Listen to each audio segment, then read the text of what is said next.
സമയത്തെ എങ്ങനെ മാസ്റ്റർ ചെയ്യാം? നമുക്ക് സമയം തികയുന്നുണ്ടോ? എങ്ങനെ സമയത്തെ മാസ്റ്റർ ചെയ്തുകൊണ്ട് ജീവിതത്തിൽ വലിയൊരു വിജയത്തിലേക്ക് നമുക്ക് യാത്ര ചെയ്യുവാൻ സാധിക്കും? ഇതേക്കുറിച്ച് പ്രതിപാദിക്കുന്ന പുസ്തകമാണ് eat that frog. Brian Tracy എന്ന് പറയുന്ന ലോക പ്രശസ്തനായ ഒരു മോട്ടിവേഷണൽ ട്രെയിനറും ഗൈഡുമാണ് ഈ പുസ്തകം എഴുതിയത്. Eat that frog. സമയത്തെ മാസ്റ്റർ ചെയ്യുന്നതിലൂടെ ഏത് വ്യക്തിക്കും ജീവിതം പുതിയൊരു ജീവിതമായി സൃഷ്ടിക്കുവാൻ സാധിക്കും. എല്ലാവർക്കും സമയം ഒരേപോലെയാണ്, എന്നാൽ എല്ലാവരും സമയം ഉപയോഗിക്കുന്നത് ഒരേപോലെയല്ല. അവിടെയാണ് ബ്രിയാൻ ട്രേസി പറയുന്നത്, if you mastering your time you can be the master of your life. ഈ സമയമില്ല എന്ന് പറയുന്നതിന്റെ ഏറ്റവും പ്രധാനപ്പെട്ട കാര്യം, അല്ലെങ്കിൽ സമയം കിട്ടാത്തതിന്റെ കാരണം, നാം ചെയ്യുന്ന കാര്യങ്ങൾ നമുക്ക് ഏറ്റവും വേണ്ടത് അല്ലാത്തത് കൊണ്ടാണ്. ഇതിനെ പറയുന്നത് പ്രയോറിറ്റൈസ് എന്നാണ്. എനിക്ക് മുൻഗണനയുള്ള കാര്യങ്ങളെ എനിക്ക് ഏറ്റവും ആദ്യം ചെയ്യാൻ സാധിക്കുന്നുണ്ട്. അദ്ദേഹം ഇതിനെ എക്സാമ്പിളായിട്ട് പറയുന്നുണ്ട്. കാരണം ഈ പുസ്തകത്തിന്റെ പേരെന്ന് പറയുന്നത് ഈറ്റ് ദാറ്റ് ഫ്രോഗ് എന്നാണ്. തവളയെ തിന്നുക. വളരെ രസകരമായി തോന്നും. തവളയെ തിന്നുക എന്ന് പറയുമ്പോൾ എന്താണ് ഉദ്ദേശിക്കുന്നത്? 2 തവള ഉണ്ടെന്ന് വിചാരിക്കുക.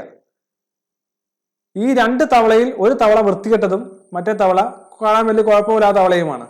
അങ്ങനെയാണെങ്കിൽ നിങ്ങളുടെ ടാസ്ക് എന്ന് പറയുന്നത് ഈ 2 തവളകളെയും തിന്നുക എന്നുള്ളതാണ്. നിങ്ങൾ ഏത് തവളയെ തിന്നും? അദ്ദേഹം പറയുകയാണ്, അഗ്ലിയസ്റ്റ് ആയിട്ടുള്ള വൃത്തികെട്ട തവളയെ ആദ്യം തിന്നുക. ഈ സമയത്ത് പല ആളുകളും പറയാറുണ്ട്, അങ്ങനെയല്ല ചെയ്യേണ്ടത്, ഏറ്റവും ഈസി ആയിട്ട് ടാസ്ക് ആദ്യം ചെയ്യുക. ഈ നല്ല തവളയെ തിന്നാനാണ് കുറച്ചുകൂടി എളുപ്പം. അതുകൊണ്ട് ഏറ്റവും ആദ്യത്തെ ആ ചെറിയ തവളയെ തിന്നുക. അങ്ങനെ നമുക്ക് കുറച്ചുകൂടി ആത്മവിശ്വാസം കിട്ടും, നമുക്ക് മറ്റു തവളയെ കഴിക്കാൻ സാധിക്കും. പക്ഷേ ബ്രിയാൻ ട്രേസി പറയുന്നത് തിരിച്ചാണ്. നിങ്ങൾക്ക് ഡിഫിക്കൽട്ട് ആയിട്ടുള്ളതും പക്ഷേ ഏറ്റവും പ്രധാനപ്പെട്ടതുമായ കാര്യത്തെ ഏറ്റവും ആദ്യം ചെയ്യുക. അതാണ് ഈറ്റ് ദാറ്റ് ഫ്രോഗ് എന്ന് പറയുന്നത്. അപ്പോൾ നാം എപ്പോഴും മനസ്സിലാക്കേണ്ടത്, നമ്മുടെ ഓരോ ദിവസത്തെയും ഓരോ ആഴ്ചയും ഓരോ മാസത്തെയും ഓരോ വർഷത്തെയും നാം ഒന്ന് കണക്കിലെടുക്കുക. എത്ര മണിക്കൂറുണ്ടെന്നും എത്ര ദിവസമുണ്ടെന്നും നമുക്കറിയാം.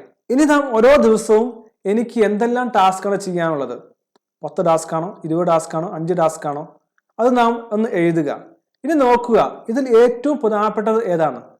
ഏറ്റവും പ്രധാനപ്പെട്ട കാര്യം എന്താണെന്ന് വെച്ച് കഴിയുമ്പോൾ, ഇപ്പോൾ ഞാനൊരു പരീക്ഷ എഴുതുന്നയാളാണ്, അല്ലെങ്കിൽ എൻ്റെ ലക്ഷ്യം എന്ന് പറയുന്നത് ഇത്ര സമ്പാദിക്കുക എന്നുള്ളതാണ്, അല്ലെങ്കിൽ ലക്ഷ്യം എന്ന് പറയുന്നത് കരിയറിൽ ഡെവലപ്പ് ചെയ്യുക എന്നുള്ളതാണ്, അല്ലെങ്കിൽ ഫിനാൻസ് നന്നാക്കുക എന്നുള്ളതാണ്. എൻ്റെ ലക്ഷ്യം എന്താണോ അതിലേക്ക് സഹായിക്കുന്ന കാര്യമാണോ ഞാൻ ചെയ്യുന്നത്? ഇതാണ് നാം പ്രയോറിറ്റൈസ് ചെയ്യേണ്ടത്. ഞാൻ ചെയ്യുന്ന ടാസ്കുകൾ എൻ്റെ കരിയർ, എൻ്റെ ഫിനാൻസ്, എൻ്റെ റിലേഷൻഷിപ്സ്, എൻ്റെ ഗ്രോത്ത്, എൻ്റെ ലക്ഷ്യത്തിനനുസരിച്ച് എന്നെ സഹായിക്കുന്ന കാര്യങ്ങളെ ആദ്യം ചെയ്യാൻ ശ്രമിക്കുക. അത് ഡിഫിക്കൽട്ട് ആയിരിക്കാം, തീർച്ചയായും. വലിയ ലക്ഷ്യങ്ങളെല്ലാം എത്തുക എന്ന് പറയുന്നത് ഡിഫിക്കൽട്ടാണ്. അതുകൊണ്ട് അതുമായി ബന്ധപ്പെട്ട ടാസ്കും ഡിഫിക്കൽട്ടാണ്. പക്ഷേ ആ വലിയ ടാസ്കിനെ കണ്ടെത്തി ഏറ്റവും ആദ്യം ചെയ്യുക.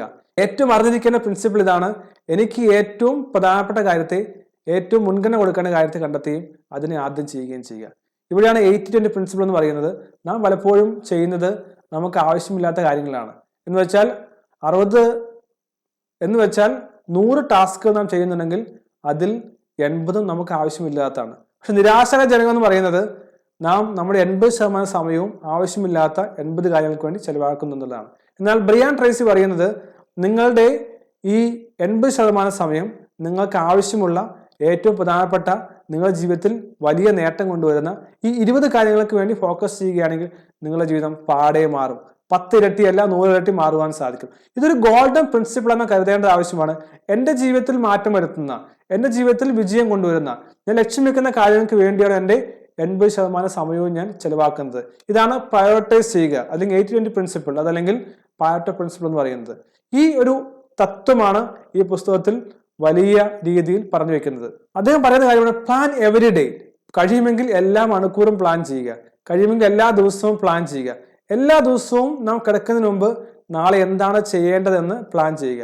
വൈകിട്ട് വരുമ്പോൾ തീർച്ചയായും നാം ചിന്തിക്കുക, ഞാൻ ഈ കാര്യങ്ങളെല്ലാം ചെയ്തോ എന്ന്. പറ്റുമെങ്കിൽ നിങ്ങൾ ചെയ്യാൻ കഴിയുന്നതിനേക്കാൾ കുറച്ചുകൂടി അധികം ടാസ്കുകൾ ആഡ് ചെയ്യുക. ചിലപ്പോൾ കുറച്ചായിരിക്കും ചെയ്തിരിക്കുന്നെങ്കിലും നിങ്ങൾ ഡെയിലി ഇംപ്രൂവ് ചെയ്യുക. പല ആൾക്കാരും മൾട്ടി ടാസ്കേഴ്സ് ആണ്, കുറേ കാര്യം ഒരേ സമയത്ത് ചെയ്യും. പക്ഷേ ഇത് വലിയ അപകടമാണ്. ഒരു കാര്യത്തിൽ ഫോക്കസ് ചെയ്തുകൊണ്ട് ഒരു സമയത്ത് ചെയ്യുന്നവരാണ് കൂടുതൽ പ്രൊഡക്റ്റീവായി മാറുന്നത്. അല്ലാത്തവർക്ക് അറ്റൻഷൻ റെസിഡ്യൂ എന്ന് പറയുന്ന ഒരു പ്രശ്നം ഉണ്ടാകാറുണ്ട്, അല്ലെങ്കിൽ സിനാർക്കി എഫക്ട് എന്നെല്ലാം പറയും. ഈ ഒരു ടാസ്കിൽ നിന്ന് മറ്റു ടാസ്കിലേക്ക് നാം മാറുമ്പോൾ കുറേ അധികം എനർജിയും അറ്റൻഷനും ഫോക്കസും എല്ലാം നഷ്ടപ്പെടുന്നുണ്ട്. ഈ നഷ്ടം വളരെ വലുതാണ്. അതുകൊണ്ട് ഫോക്കസ്ഡ് ആയി ഒരു സമയത്ത് ഒരു ടാസ്ക് ചെയ്യാനായിട്ട് ശ്രദ്ധിക്കണമെന്ന് ഈ പുസ്തകം ഓർപ്പിക്കുകയാണ്. പ്രോക്രാസ്റ്റിനേഷൻ, ഇത് ഒരു പ്രധാനപ്പെട്ട കാര്യമാണ്. ഈ പുസ്തകത്തിന്റെ ആകെ തുക, അല്ലെങ്കിൽ അടിസ്ഥാനം എന്ന് പറയുന്നത് തന്നെ പ്രോക്രാസ്റ്റിനേഷൻ, നാളെ ചെയ്യാം, പിന്നെ ചെയ്യാം എന്നുള്ള കാര്യങ്ങളെ മാറ്റിവെക്കുക എന്നുള്ളതാണ്. എപ്പോഴും മനസ്സിലാക്കേണ്ടത്, ഒരു തീരുമാനം എടുത്തു കഴിഞ്ഞാൽ ചെയ്യാൻ തീരുമാനിച്ചാൽ ഉടനെ ചെയ്യുക എന്നുള്ളതാണ്. ഈ ചെയ്യാനായിട്ട് നമ്മളെ മടി കാണിക്കുന്ന പല കാര്യങ്ങൾക്കും കാരണം എന്ന് പറയുന്നത് നമ്മുടെ ഭയവും ഒപ്പം തന്നെ ചെയ്യാൻ കഴിയുമോ എന്നുള്ള ചിന്താഗതിയും എല്ലാമാണ്. അപ്പൊ അതിന് ധാരാളം സ്ട്രാറ്റജികൾ ഈ പുസ്തകം കാണുവാൻ സാധിക്കും. അതുകൊണ്ട് തന്നെ ഒരു കാര്യം ചെയ്യാൻ തീരുമാനിച്ചാൽ എത്ര വേഗത്തിൽ ചെയ്യാൻ സാധിക്കുമോ, first step is very important. ആദ്യ സ്റ്റെപ്പ് എടുക്കാൻ നമുക്ക് സാധിക്കണം. അപ്പൊ അതുകൊണ്ട് ഏറ്റവും പ്രധാനപ്പെട്ട കാര്യത്തെ ഏറ്റവും വേഗത്തിൽ നമുക്ക് ചെയ്യാൻ സാധിക്കും. ഒരു ദിവസം എന്ന് പറയുന്ന ഒരു ജാർ പോലെയാണ്.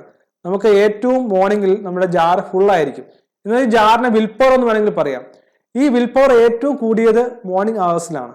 ഈ മോർണിംഗ് അവേഴ്സ് നമുക്ക് ഏറ്റവും ഡിഫിക്കൽട്ട് ആയിട്ടുള്ള ഏറ്റവും പ്രധാനപ്പെട്ട കാര്യം ചെയ്യുകയാണെങ്കിൽ നമ്മുടെ ജീവിതത്തിന്റെ ഗോളിന്റെ ഒരു പ്രധാനപ്പെട്ട ഭാഗം കംപ്ലീറ്റ് ചെയ്തിരിക്കുകയാണ്.